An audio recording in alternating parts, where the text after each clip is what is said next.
రాయబడుతుంది. కాబట్టి you are శత్రువు, దేవునికి నువ్వు శత్రువుగా ఉన్నా. కానీ ఇప్పుడు అదే 8వ అధ్యాయంలో రాయబడుతుంది, అమ్మా నువ్వు దేవుని యొక్క పిల్లలు.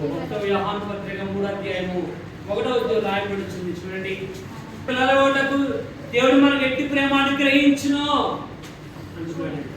కాబట్టి you are became children of God, దేవునికి బిడ్డలుగా ఉన్నావు.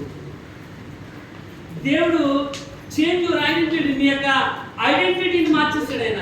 ఎప్పుడైతే యేసుప్రభు యొక్క నామాన్ని ధరించుకున్నావో, ఎప్పుడైతే యేసుప్రభుని ఎప్పుడైతే నువ్వు ధరించుకున్నావో, గాడ్ చేంజ్ యువర్ ఐడెంటిటీ, నీ యొక్క జీవితం ఆయన మార్చగలిగిన వాడు. నేను అంటున్నాడు, నీ పౌరస్థితి పరలోకంలో ఉంది. నీ పౌరస్థితి ఎక్కడ ఉందంట?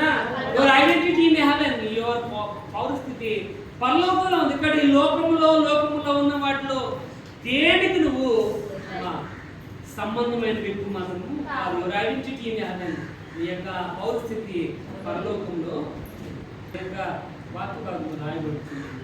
God change your identity. చూడండి, 53వ యెషయా గ్రంథము 5వ వచనం చూద్దాం. 53 స్వస్థత అనేది గాడ్ చేంజ్ యువర్ ఐడెంటిటీ. ఆ యేసు ప్రభు నీ యొక్క ఐడెంటిటీని మార్చగలిగింది.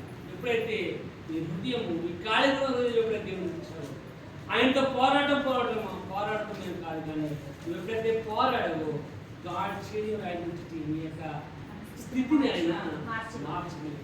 రెండోది మనం చూద్దాం. చూడండి, 31వ వచనం చదవండి. 32, 31. ఒకటి, గాడ్ చేంజ్ యువర్ ఐడెంటిటీ, నీ యొక్క స్థితిని ఆయన మార్చగలడని రాయబడుతుంది. యాకోబు యొక్క స్థితి మార్చబడింది.